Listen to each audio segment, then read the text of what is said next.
నమస్తే, welcome to our voice. నేను journalist నవత. చరిత్రను కళ్ళకు కట్టినట్లు చూపితే కొంతమందిలో వణుకు పుట్టుకొస్తోంది. ఔరంగజేబ్, అక్బర్ ఇలా మొఘల్ పాలకులు చేసిన ఆకృత్యాలను చావా సినిమా కళ్ళకు కట్టినట్టు వివరించింది. ఛత్రపతి శివాజీ మహారాజ్ కుమారుడు శంభాజీ మహారాజ్ను ఔరంగజేబ్ ఎలా హింసిస్తాడనడానికి డైరెక్టర్ కళ్ళకు కట్టినట్లు చూపారు. దీంతో ఇది కాస్త కొంతమందికి కంటికింపుగా మారింది. తాము ఇన్నాళ్ళు తొక్కిపెట్టిన అసలు చరిత్ర వెలుగులోకి వస్తుందన్న భయంతో సినిమాపై అసత్య ప్రచారాలకు పూనుకున్నారు. ఛత్రపతి శంభాజీ మహారాజ్ ఇస్లాంలోకి మారితే అతడిని విడిచిపెడతానని ఔరంగజేబ్ చెప్పినా ఆయన మాత్రం ససేమినా ఒప్పుకోలేదు. చావడానికైనా సిద్ధపడతాను కానీ మతం మాత్రం మారబోనని చెబుతాడు. దీంతో అతడిని చిత్రవధకు గురి చేస్తారు. చర్మాన్ని వలచడం, గోళ్లు పీకడం వంటివి చేస్తారు ఔరంగజేబ్. ఇవన్నీ నిజ చరిత్రలో జరిగినవి. కానీ మనకు ఎవరికి ఈ చరిత్రపై పెద్దగా అవగాహన లేదు. చాలా మందికి శివాజీ పేరు మాత్రమే తెలుసు. శంభాజీ మహారాజ్ గురించి పెద్దగా పరిచయం కూడా లేని వారు ఉన్నారు. మన చరిత్ర పుస్తకాల దీన స్థితి ఇది. మన దేశానికి స్వతంత్రం వచ్చిన తర్వాత నుంచి ఇదే పరిస్థితి కొనసాగింది.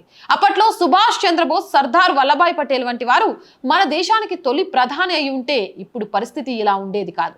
కాంగ్రెస్ పార్టీలో అందరూ సర్దార్ పటేల్కి తమ మద్దతు తెలిపినా గాంధీ మహాత్ముడి వల్ల మన దేశానికి నెహ్రూ తొలి ప్రధాని అయ్యారు. దీంతో మన దుస్థితి మరింత దిగజారింది. నాడు పాలనాపరమైన విభాగాల్లో కాంగ్రెస్ దే అధికారమైన ఐడియాలజీ మాత్రం కమ్యూనిస్టుల చేతుల్లోకి వెళ్ళిపోయింది. కమ్యూనిస్టులు అంటేనే దేశ వ్యతిరేక శక్తులు అన్నట్టుగా అప్పుడు నిర్ణయాలు ఉండేవి.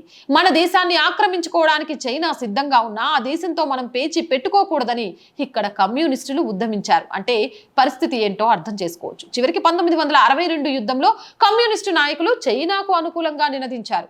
అటువంటి మూర్ఖత్వపు ధోరణిలో ఉన్న నాయకులు భారత ఐడియాలజీని ప్రభావితం చేశారు. కమ్యూనిస్టులు మన దేశ ఐడియాలజీని ప్రభావితం చేసినందుకు ఎంచుకున్న ప్రధాన వనరు చరిత్ర పుస్తకాలు. మన దేశానికే మొదటి విద్యాశాఖ మంత్రిగా మౌలానా అబుల్ కలాం ఆజాద్ బాధ్యతలు చేపట్టారు.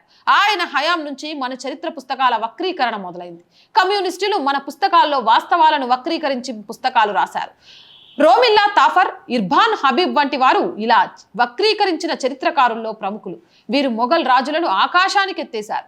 మొఘల్ పాలకులు మన దేశాన్ని గొప్పగా పాలించారని చెప్తూ వచ్చారు. వారి హయాంలో మన దేశంలో ప్రజలంతా సుభిక్షంగా ఉన్నారని చెప్పుకొచ్చారు. మొఘల్ పాలకులు ధైర్య సాహసాలు కలిగిన వారని చెప్పారు.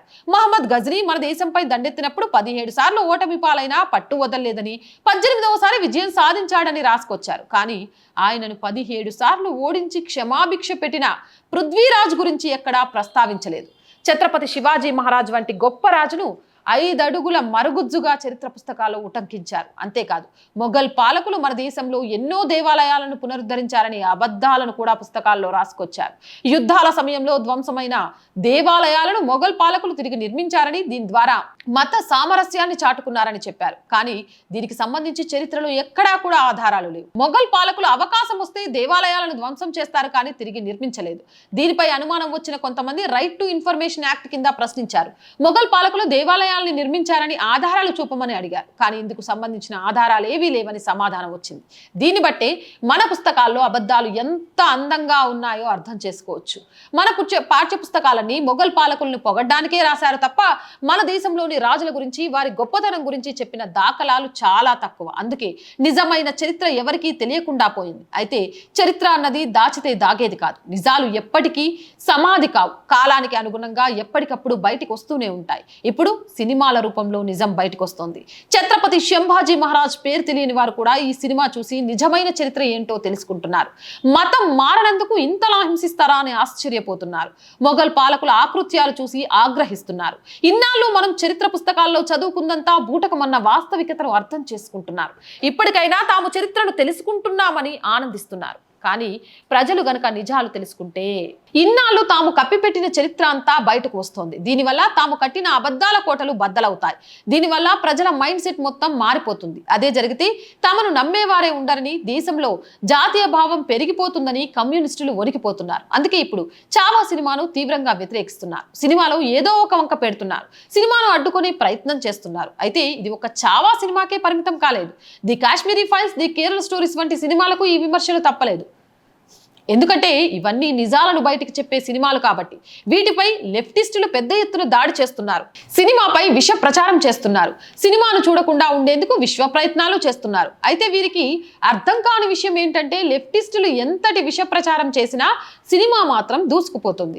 సినిమా బడ్జెట్ 130 కోట్ల రూపాయలు కాగా దీని కలెక్షన్ ఇప్పటికే 300 కోట్ల మార్క్ వైపు దూసుకుపోతుంది. తొలుత ఈ మూవీని ఇండియాలో 4500 స్క్రీన్లలో, ప్రపంచవ్యాప్తంగా 5500 స్క్రీన్లలో రిలీజ్ చేశారు. కానీ పబ్లిక్ డిమాండ్ రోజు రోజుకి పెరగడంతో సినిమాను ఎక్కువ థియేటర్లకు పెంచారు. చావా చిత్రం తొలి రోజు 31 కోట్ల రూపాయలు, రెండో రోజు 37 కోట్ల రూపాయలు, మూడో రోజు 49 కోట్ల రూపాయలు, నాలుగో రోజు 24 కోట్ల రూపాయలు, ఐదవ రోజు 26 కోట్ల రూపాయలు, ఆరవ రోజు 32 కోట్ల రూపాయలు వసూలు చేసింది. దాంతో ఇండియాలో అంటే ముఖ్యంగా నార్త్ ఇండియాలోనే ఈ చిత్రం 198 కోట్ల రూపాయలు వసూలు చేసింది. కేవలం దేశీయంగానే కాకుండా ఇంటర్నేషనల్ మార్కెట్లో భారీగా వసూళ్లను రాబట్టింది. ఈ చిత్రం గత 7 రోజుల్లో $5 మిలియన్ అంటే భారతీయ కరెన్సీలలో 43 కోట్లకు పైగా వసూలను కలెక్ట్ చేసింది. ఈ చిత్రం 241 కోట్ల రూపాయలను దాటింది మొత్తం.